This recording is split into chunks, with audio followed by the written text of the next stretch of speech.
2014년도가 시작되었고 첫 주일 예배를 드리고 있습니다. 올해도 여러분들이 주님과 동행하는 한 해가 되시고 주님의 은혜로 30배, 60배, 100배의 영적인 열매를 맺어가시기를 축복합니다. 영적 지경이 넓어지고 장막터를 넓히는 거룩한 하나님의 사람들이 되기를 축복합니다. 하나님의 사람 이사야 선지자는 하나님 앞에 기도하다가 하나님의 음성을 듣고 자기 백성들을 향하여 예언하고 있습니다. 오늘 우리가 읽은 말씀은 이사야가 하나님의 음성을 친히 듣고 남왕국 유다가 앞으로 멸망할 거다, 그리고 그 다음에 멸망한 뒤에 다시 회복될 거다라고 하는 것을 예언하고 있는 말씀입니다. 본래 이스라엘은 북왕국 이스라엘과 남왕국 유다로 나뉘어져 있었지요. 솔로몬이 죽은 뒤에. 그런데 북왕국 이스라엘은 이사야가 17살이 되었을 때 멸망을 했습니다. 기원전 722년경이었습니다. 남왕국은 이사야 선지자가 죽은 뒤에 한 40년 뒤에 나라가 멸망했습니다. 지금 이사야가 예언하기를 뭐라고 예언을 하냐 하면 남왕국 유다가 멸망하게 될 거다. 그러니까 자기가 죽은 뒤에 있을 일을 이미 예언하고 있는 것입니다. 그리고 그 나라가 다시 하나님의 은혜로 회복될 것이다 라고 하는 걸 예언하고 있는 거죠. 하나님이 친히 구속자가 되셔서 너희를 구원해 줄 거다라고 예언을 합니다. 이사야 선지자는 이렇게 이야기합니다. 바벨론이 멸망하게 될 거다. 그들의 얼굴에 있었던 웃음이 슬픔과 애통과 통곡으로 바뀔 것이다. 저들이 논일던 유람선은 그들이 타고 급하게 도망가는 그런 도망하는 배가 될 것이다. 바벨론의 멸망은 누구도 막을 수가 없다. 왜냐하면 여호와 하나님이 친히 하시는 일이기 때문이다. 나는 거룩한 하나님이며 이스라엘의 창조자이시며 왕이다 라고 하나님이 선포하십니다. 내가 오래전에 애굽에서 너희를 건져낼 때 바다를 갈라서 길을 내었고 이집트의 강력한 군대와 전차와 마병들을 바닷속에 빠뜨려 버렸다. 그들은 다시 일어나지 못하였고 마치 꺼져가는 등불을 끄듯이 그들을 소멸시켜 버렸다라고 하나님이 말씀하셨습니다. 그러면서 이어 말씀하시기를 그러나 이제 너희들은 이전 일을 기억하지 말고 옛날 일을 생각하지 마라. 이렇게 말씀하셨습니다. 내가 애굽 백성을 꺾어 놓을 때처럼 너희를 건져낼 터인데 그 옛날의 그러한 일들보다 앞으로 내가 너희들에게 이루어낼 새로운 일들은 더 놀라운 것이라고 하나님께서 말씀하고 있는 것입니다. 본문에서 말씀하고 있는 이전 일이라고 하는 것은 출애굽 사건 속에서 행하신 하나님의 놀라운 능력의 역사를 말하는 것입니다. 그러나 이 말씀을 오늘을 살아가는 우리들에게 적용을 해본다면 우리들이 과거에 얽매여서 살아가는 삶 또는 과거에 받았던 은혜가 이전 일이라고 이해를 해도 잘못될 것은 없을 것입니다. 그리고 또 이 말은 과거에 지나간 일들을 잊어버리고 너희가 하나님의 은혜로 새로운 마음을 갖고 내일을 도전하고 하나님께서 새롭게 행하시는 놀라운 일들을 너희가 기대하라고 하는 말씀으로 받으셔도 될 것입니다. 심리학자 가운데 사무엘 존스라고 하는 사람이 사람들이 살아가면서 어떤 생각으로 살아가는지가 궁금했습니다. 그래서 그가 사람들에 대해서 무슨 생각을 하고 살아가는가를 연구해 봤더니 사람들은 미래에 대한 일을 생각하기보다는 지나간 과거 속에 묻혀서 살아가는 사람들이 훨씬 더 많다고 하는 걸 알게 되었습니다.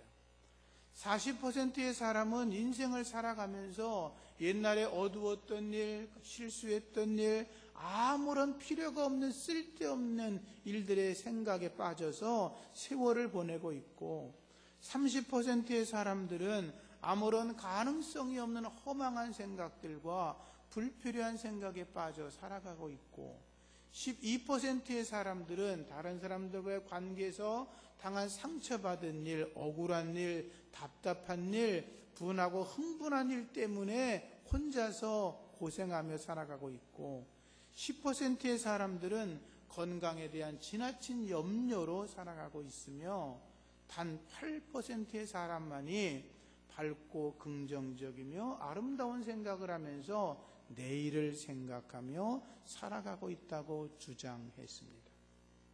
거의 모든 사람들은 과거에 쓸데없는 생각에 붙잡혀서 오늘을 전진하지 못한다는 거죠. 내일을 설계하지 못하고 있다고 하는 거죠. 롱펠로우라고 하는 시인은 이런 말을 했습니다. 과거를 슬프게 들여다보지 마라. 과거는 다시는 돌아오지 않는 시간이다. 현재를 슬기롭게 이용해라. 현재는 너의 것이다. 그리고 남자다운 기상으로 담대하게 두려워하지 말고 미래를 맞이하라고 이야기했습니다.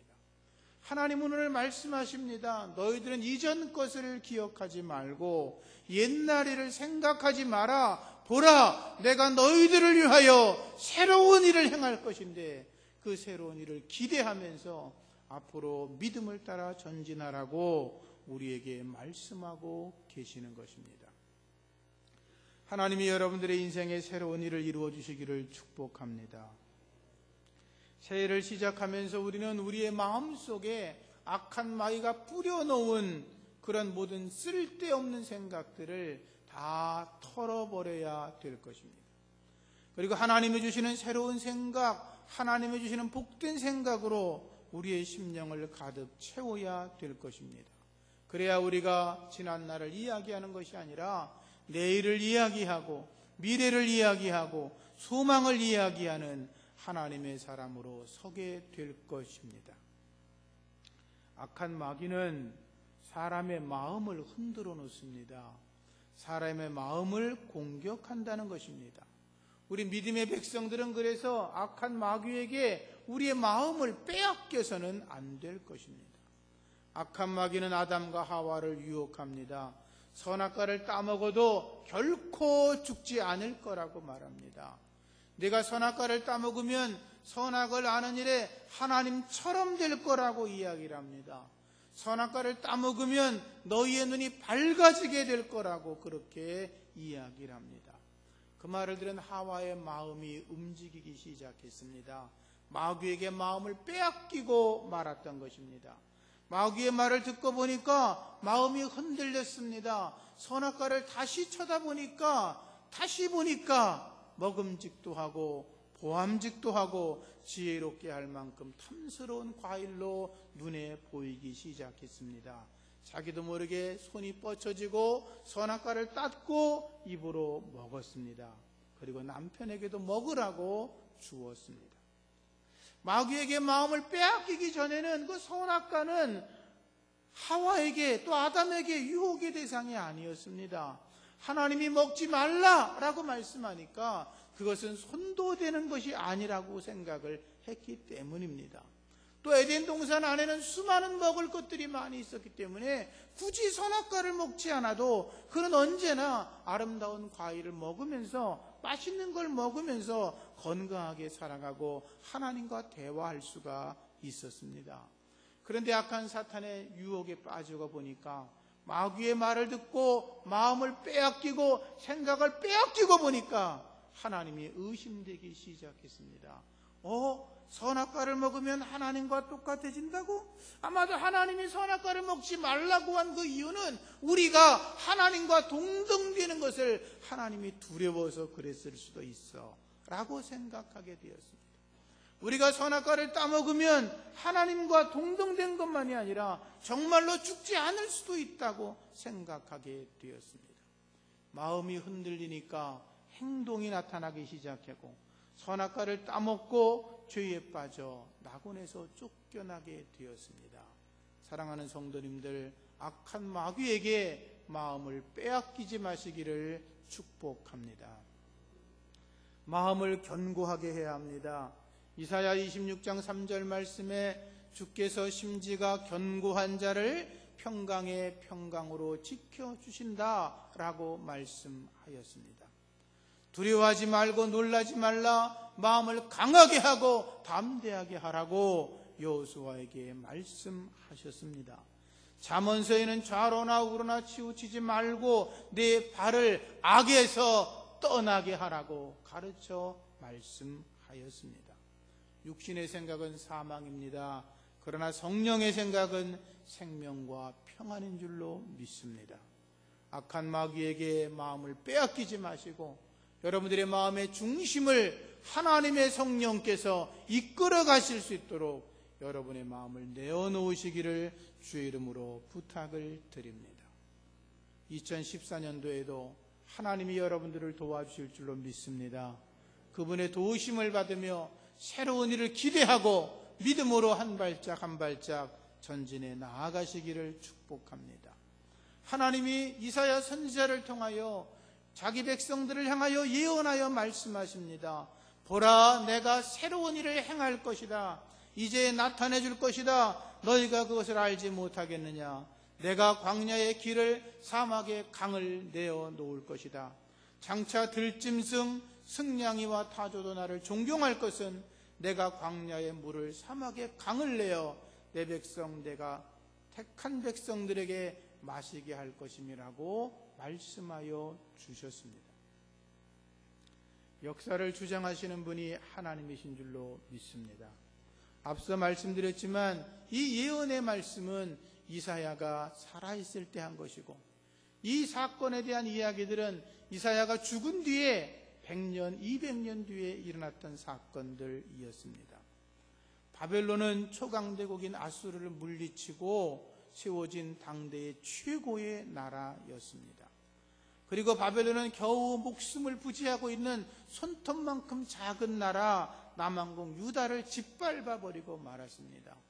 예루살렘은 초토화되었고 솔로몬 성전도 무너져 버리고 말았습니다. 아무것도 남지 않았던 것입니다. 손톱만큼 작았던 그 남왕국 유다는 바벨론에 대해서 항거할 수 없었습니다. 독립을 이룰 수 없었습니다. 아니 생각조차 할 수 없었습니다. 우리나라 땅으로 말하면 강원도보다도 조그맣고 거기에 절반치를 잘라서 3분의 1도 안 되는 남왕국 유다가 그 비옥한 초생딸이라고 말하는 그 엄청난 지역을 통치하고 있는 나라를 이겨낸다고 하는 건 그건 있을 수가 없는 일이었기 때문입니다. 그리고 이사야는 그 일들을 자기가 살아있는 동안에 예언했고 이 사건들은 이사야가 죽은 뒤에 나타난 사건들이었던 것입니다.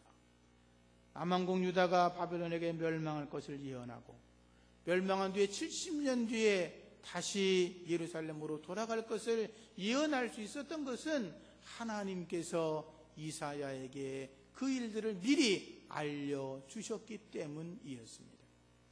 하나님께서 역사를 주장하시고 이끌어 가신다고 하는 것을 우리에게 드러내 보여주고 있다고 하는 거죠. 그래서 이스라엘 백성들이 바벨론의 포로로 끌려갔을 때 이사야 선지자의 예언을 생각하면서 하나님 앞에 엎드려 회개했던 것입니다. 하나님께서 반드시 우리를 돌아가게 하실 그날을 그들이 기대하면서 하나님 앞에 긍휼을 구했던 것입니다. 우리가 기억해야 될 것은 남왕국 유다 백성들을 바벨론에서 풀어 약속 땅으로 다시 돌려보내신 하나님은 우리들의 인생도 회복시켜 주시고 다시 부흥시켜 주셔서 다시 하나님께서 우리를 복된 길로 인도하시며 하나님이 친히 찬양 받으시고 영광 받으신다고 하는 것입니다. 여러분들의 인생을 주관하시는 하나님, 그분을 붙들고 올해도 승리하시기를 축복합니다. 포스트잇이라고 하는 조그만 메모지를 사용해 보셨죠? 그런 데다 이렇게 붙여놨다가 띄었다가 하는 그런 조그만 메모지 포스트잇이라고 그러죠. 이 포스트잇은 1974년에 3M사의 제품 개발부에서 근무하고 있던 아트 프라이라고 하는 사람이 개발해 낸 것입니다. 이 아트 프라이라고 하는 사람은 미국 미네소타주의 성바울 교회에서 섬기던 사람이었는데 그는 성가대원이었습니다. 찬양을 잘해서 그는 성만찬 때가 되면 앞에 나와서 찬양을 특송을 하는 그런 사람이었습니다. 그런데 옛날에는 중간에 끼워 놓을 게 없으면 종이 조각 같은 걸 이렇게 끼워 놓고 빨리 찾으려고 준비를 했잖아요. 그래서 어느 주일날도 성만찬에 대해서 자기가 이제 특송을 하게 되었는데 거기다가 종이를 한 장 끼워 놓았습니다. 그런데 정작 찬송을 하려고 나와서 성가구집을 펼치는데 그 종이가 떨어져 나고 어디 있는지를 없어진 거예요. 그래서 한참 동안이나 그 악보를 뒤지고 찾다가 얼굴에 진땀을 흘리고 겨우 찬양을 마치고 자기 성가대 자리로 돌아가게 되었습니다. 순간적으로 그런 생각이 들었습니다. 이 접착력이 너무 강하지 않은 그런 접착제를 개발해서 이 종이에다가 붙였다 뗐다 하는 그런 것을 만들면 얼마나 좋을까, 그런 생각을 하게 되었습니다. 그래서 그 다음날 월요일 출근을 해서 계속해서 그 접착제 메모지를 개발하기 시작했습니다. 물건을 다 만들어 놓고 마케팅 담당자에게 그 접착 용지를 보여주니까 마케팅 담당하는 사람이 말했습니다. 이거 물건 안 팔립니다. 너무 비싸고 제작하기가 너무 어렵고 일반 메모 용지는 싼데 이거 팔리지 않을 거라고 이야기를 했습니다. 그런데 아트폴라이는 고집을 꺾지 않고 견본을 만들어서 4개의 도시에 신상품을 전시해 보았습니다. 2군데 도시에서는 아주 팔리지가 않아서 이건 망할 거라고 생각을 했는데 다른 2개의 도시에서는 인기가 폭발해서 엄청나게 많은 물량이 팔리기 시작했습니다. 그것이 오늘은 전 세계에 다 쓰여지고 있는 포스트잇이라고 하는 제품입니다. 물론 여러분들이 듣기 좋은 대로 그 사람은 떼부자가 됐죠. 그리고 하나님 앞에 충성된 헌신의 삶을 살게 되었죠. 하나님은 당신을 거룩하게 섬기는 백성들에게 복된 길을 여시는 줄로 믿습니다. 새로운 길을 열어주시는 줄로 믿습니다. 하나님이 그들에게 좋은 생각이 떠오르게 하시고 좋은 아이디어를 주시고 좋은 지혜를 주셔서 이 세상을 살아갈 때에 하나님의 이름을 영광되게 하고 자기의 인생이 더욱더 복되었다고 간증할 수 있는 은혜를 여러분들에게도 주실 줄로 믿습니다. 시편 43편 5절 말씀에 내 영혼아 내가 어찌하여 낙심하며 어찌하여 내 속에서 불안해하는고 라고 말하면서 하나님께 소망을 두라. 하나님이 너를 도와주실 것이라고 말씀하였습니다. 마음속에 불안해하지 말라는 거예요. 낙심하지 말라는 거예요. 두려워하지 말고 근심하지 말라는 거예요. 하나님에게 소망을 두면 하나님이 반드시 도와주신다고 하는 거예요. 올해도 하나님이 여러분들을 도와주실 줄로 믿습니다.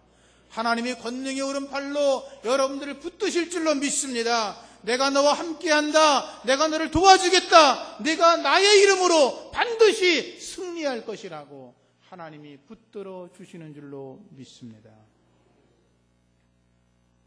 시편 146편 말씀에도 야곱의 하나님을 자기의 하나님으로 삼는 자가 복이 있다고 말했습니다. 하나님에게 자기 소망을 두는 자가 복이 있다 그랬습니다. 세상의 헛된 것에 소망을 두지 말고 모든 것의 근원 되시고 복의 근원 되시는 여호와 하나님을 소망으로 알고 살아가셔서 올 한 해도 승리해 나가시기를 축복합니다. 그러기 위해서 좋은 습관을 만들어 가시기를 부탁합니다. 어느 스승이 제자를 데리고 산에 올라갔습니다. 산에 올라가서 나무 3그루를 이렇게 손으로 가르치면서 뽑아보라고 그랬습니다. 첫 번째 나무는 심은 지가 얼마 안 되는 것이었습니다. 잡아 뽑으니까 쉽게 뽑혔습니다. 2번째 스승은 제자에게 또 다른 나무를 지목했습니다. 그 나무는 뽑는데 제법 힘들었습니다. 심은 지 한 1, 2년 됐기 때문에 잡아 뽑는데 제법 힘이 많이 들어갔습니다. 3번째 나무를 가르쳤습니다. 그 나무는 자기 힘으로는 뽑을 수가 없는 것이었습니다. 몇십 년 동안 뿌리를 깊게 받고 있는 나무였기 때문에 그랬습니다. 그때 스승이 제자에게 이렇게 말했습니다. 사람의 습관도 이와 같다. 그 습관이 좋은 것이든 나쁜 것이든 선한 것이든 악한 것이든 한번 깊이 습관이 박히면 그것을 뽑아낸다는 건 너무나 어려운 것이다 라고 가르쳤습니다. 우리의 습관들 하루아침에 바꿀 수 없습니다. 30년 동안 잘못된 습관은 30년 동안을 해도 고치기 어려운 것입니다. 그래서 우리가 어려서부터 아이들에게 좋은 습관을 가르치는 것이 축복인 줄로 믿습니다. 여러분, 스티븐 코비가 쓴 성공하는 사람의 7가지 습관이라는 책을 읽어보신 분들이 많으시죠. 그 책을 보면 사람들이 인생에서 성공하려면 7가지를 이야기하는데, 매사에 주도적인 사람이 되라, 목표를 정하고 행동하는 습관을 가져라, 소중한 것을 먼저 해라, 그리고 상호 이익을 추구하면서 윈윈 전략을 구사해라, 경청한 다음에 남을 이해시켜라, 시너지 효과를 활용해라, 그리고 심신을 단련하는 습관을 길러라. 이렇게 7가지를 이야기하고 있습니다. 이러한 7가지를 잘 지켜나가면 우리가 세상을 살아가면서 다른 사람보다 더 성공적인 인생을 살아갈 수 있습니다. 그런데 영적인 사람들은 이런 것들만으로 인생을 살아갈 수 없습니다. 영적인 사람들은 영적인 습관을 잘 길러야 믿음 생활에서 하나님의 복을 받으며 살아갈 수가 있습니다.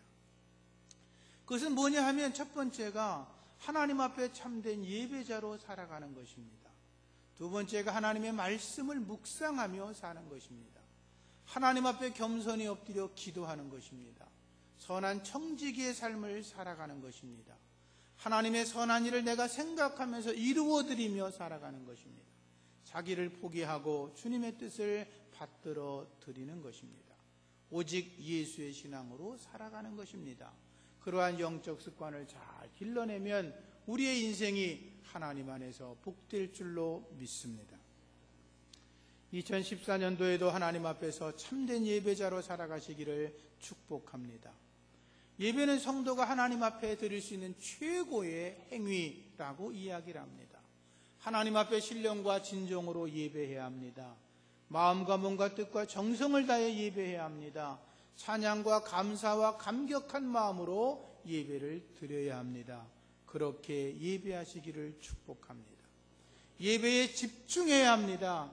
예배 순서마다 성령의 임재를 경험할 수 있도록 내가 기도에 집중하고 말씀에 집중하고 찬송에 집중해야 합니다.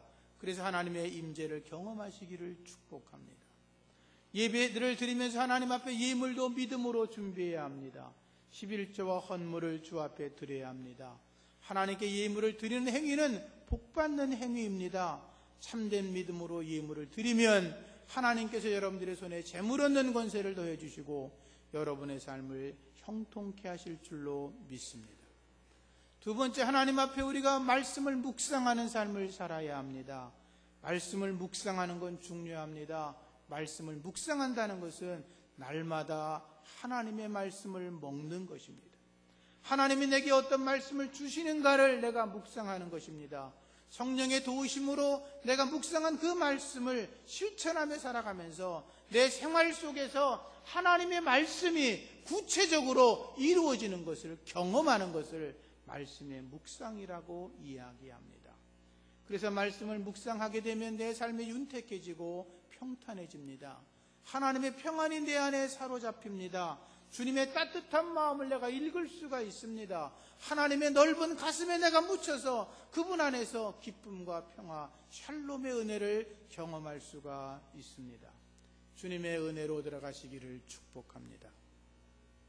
손가락을 가지고 우리가 기도하는 것, 성경 보는 것 여러 가지를 설명하는데, 손을 이렇게 펴보시면 이 새끼손가락은 성경을 읽는 것입니다. 그 다음에 약지는 하나님 말씀을, 이것은 말씀을 듣는 것이고, 그리고 약지는 하나님 말씀을 읽는 것입니다. 이 중지는 하나님 말씀을 공부하는 것입니다. 인지는 하나님 말씀을 암송하는 것입니다. 그런데 4개의 손가락을 가지고는 물건을 들기도 어렵고, 그리고 성경을 들기도 어려운데, 이 엄지손가락은 하나님 말씀을 묵상하는 거라고 가르칩니다. 그래서 우리가 하나님 안에서 말씀을 묵상할 때 모든 말씀이 내 삶 속에 용해 들어오고, 그 말씀 속에서 하나님이 행하시는 일들을 내가 경험하며 살아가는 기적의 사람이 된다고 하는 것입니다. 말씀을 잘 묵상하시기를 축복합니다. 살아있는 말씀으로 살아가시기를 축복합니다. 그 시편 기자가 말하기를 복 있는 사람은 여호와의 율법을 즐거워하며 그 율법을 주야로 묵상하는 자라고 가르쳤던 것입니다. 예레미야 선지자도 말하기를 내가 하나님의 말씀을 먹었사오니 주의 말씀이 내 기쁨과 내 마음의 즐거움이 되었다고 고백을 했던 것입니다. 하나님의 말씀이 내 발의 등이고 내 길의 빛이 된다고 고백을 했던 것입니다. 그런 간증이 여러분들에게 있어지기를 축복합니다. 마지막으로 기도의 자리로 나아가시기를 부탁을 드립니다. 빌리그리암 목사님이 전 세계를 다니면서 복음을 전하는 분이었죠. 엑스플로 74 때 한국에 와서 수많은 사람을 구원시켰죠. 벌써 40년이 됐죠. 그때 그분이 한국 땅에 와서 너무나 감동받은 것이 있다고 이야기를 할 때 이렇게 고백을 했습니다. 내가 많은 나라를 다녔는데 그 나라마다 특색이 다른데 이 한국 땅에 와서는 놀라운 일을 경험했다고 말했습니다. 그 당시만 해도 새벽에 교회에서 종을 치고 차인배를 울렸습니다. 그러면 사람들이 새벽에 교회 종소리를 듣고 일어나서 교회로 나가 하나님 앞에 새벽에 엎드려 기도하고 그랬습니다. 근데 빌리그리암 목사님도 새벽 종소리를 들으며 아침에 눈을 떴습니다. 밖으로 나가보니까 수많은 사람들이 교회로 찾아가 엎드려 기도하는 것을 보고 그분은 이렇게 말했습니다. 한국은 축복받은 민족이다. 한국은 한국교회 성도들의 새벽 기도 때문에 반드시 하나님의 복이 넘치게 될 거다라고 그렇게 이야기를 했습니다. 새벽 기도로 승리하시기를 축복합니다. 문흥수 변호사라는 분이 있습니다. 서울 법대를 졸업하고 미국의 하버드 대학의 법과 대학원을 졸업한 다음에 서울중앙지방법원의 부장판사로 역임했던 사람입니다. 지금은 법무법인을 만들어 놓고 일을 하고 낮은마음교회 담임전도사로 일도 하고 있는 분입니다. 그분이 새벽 기도에 대한 이런 간증을 했습니다. 그분의 간증의 한 토막을 제가 읽어드리겠습니다. 새벽에 내가 엎드려 기도하면 하나님의 성령이 폭포수처럼 나의 마음속에 임했다. 새벽 기도를 한 날은 독수리가 날개를 치며 창공을 날아오르는 것처럼 나도 상승기류 가운데 하루 종일 살아갈 수가 있었다. 밤에 3시간 공부하는 것보다 새벽 기도를 한 뒤 1시간 공부하는 것이 서너 배 더 공부가 되는 것 같았다.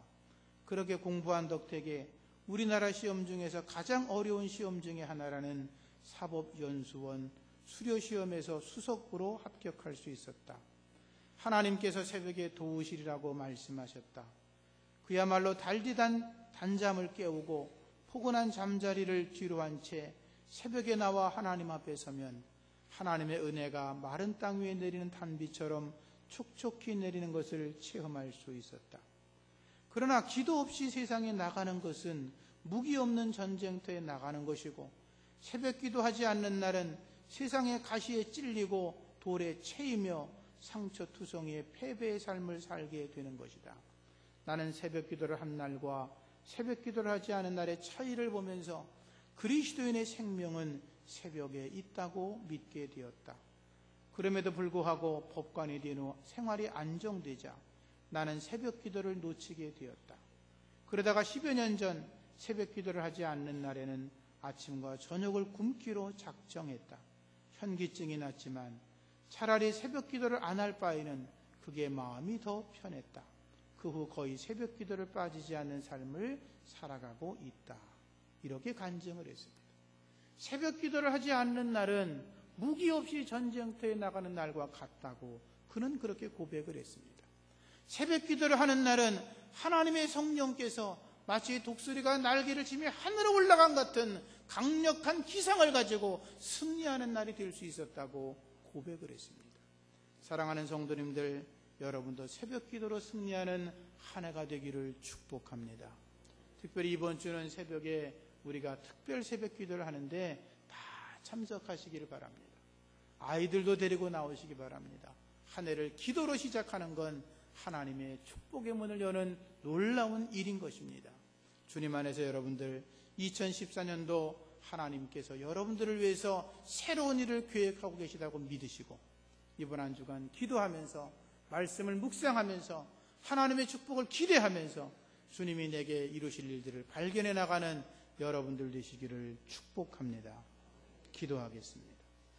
하나님 아버지 감사합니다. 2014년 우리들에게 행하실 새로운 일들을 행하여 주시옵소서. 이루어 주시옵소서. 그리고 우리가 이 해가 다 가는 그날 하나님을 찬양하며 하나님의 나를 통하여 새로운 일을 이루셨다고 찬송하며 간증하게 하여 주옵소서. 예수님의 이름으로 기도합니다. 아멘.